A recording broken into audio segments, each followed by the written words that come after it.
ෆ්‍රොන්ස් ඔයා කතාවට ආදරය කරන ඔයාලව ගොඩාක් ආදරෙන් පිළිගන්නවා. ආදේශ් හසරලිට ආදරය කරලා. හසරලි රෝමට ආදරය කරාවේද? ඇත්තටම මේ කතාවේ මොකක්ද සිද්ධ වෙන්නේ? අපි අද ටිකක් ඒ ගැන කතා කරන්නට බලාපොරොත්තු වෙන්නේ. ඉතින් වීඩියෝ එකට යන්න කලින් සිහිපත් කළ යුතුයි. ඒ තමයි මේ වගේ වීඩියෝස් දිනපතාම බලන්න. ඔයා කැමැත්තක් වගේම උනන්දුවකුත් තියාගෙන ඉන්න කෙනෙක් නම් අනිවාර්යෙන්ම මගේ channel එක subscribe කරලා මාත් එක්ක එකතු වෙන්න. ඒ වගේම like කරන්න, comment කරන්න, තවත් නොදන්න යාළුවෙක්ට දැනගන්න. අනිවාර්යෙන්ම share කරන්නත් අමතක කරන්න එපා කියන ඒ කතාව තමයි අපි අද මතක් කරන්නේ. ෆ්‍රොන්ස් ඔයා කතාවේ තියෙන මේ ආදර ත්‍රිකෝණය තමයි දැන් කතාවේ තියෙන කුතුහලය වැඩි කරන ප්‍රධානම තැන. ඇත්තටම ආදේශ් අයට සමීප වුණු කෙනා වුණත් හසරැලිගේ හිත රෝම දෙසට ඇදී යාමේ ලොකු ඉඩකඩක් තිබෙනවා. රෝම සහ හසරැලි අතර ඇති අමුතු බැඳීම. රෝම කියන්නේ ආදේශට වඩා වෙනස්.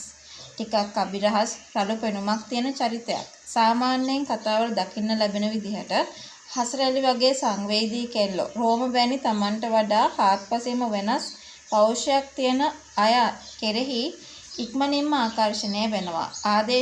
ආදේශ් මුලින්දලම හසරැලිගේ බොස්.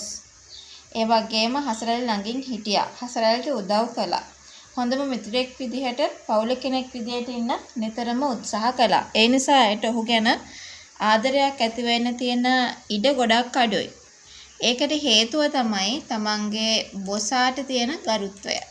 තමන්ගේ බොසා කවදාවත් තමන්ට ඒ විදිහට ආදරය කරයි කියලා කවදාවත් බලාපොරොත්තු නොවිච්ච එකත් ඒ දේවල් වලට හේතු අතරට අපිට අරගෙන එන්න පුළුවන්කම තියෙනවා කියන ඒ කතාව ගැන විතරක්ම මම මේ වෙලාවේදී ඔයව දැනුවත් කරන්නට සූදානමක් තියාගෙන ඉන්නවා කියන ඒ කතාව ගැන තමයි අද අපි අනිවාර්යෙන්ම කතා කරන්නට සූදානම් වෙන්නේ.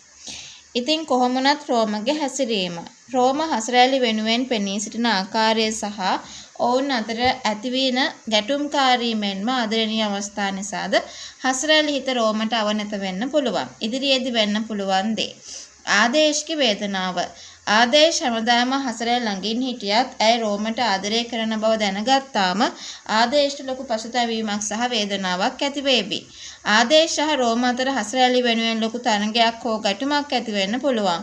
විශේෂයෙන්ම ආදේශ්ගේ අම්මා සහ තාත්තා බිස්නස්මන්ලා නිසාත් මේ දේ මේ විදිහට සිදුවිය හැකියි කියලයි මට අද ඔයත් එක්ක කතා කරන්නට පුළුවන්කමක් තියෙන කියන ඒ කතාව ගැන මම ඔයාට විශ්වාසයෙන් යුක්තව කතා කරන්න ඉඩක් හදලා දෙනවා කියන ඒ අපූර්ව කතාව ගැන විතරක් මම මේ වෙලාවේ ඔයව දැනුවත් කරන්නට සූදානමක් තියාගෙන ඉන්නවා කියන ඒ කතාව ගැන තමයි අද අපි මේ වෙලාවේ කතා කරගන්න ඕනේ.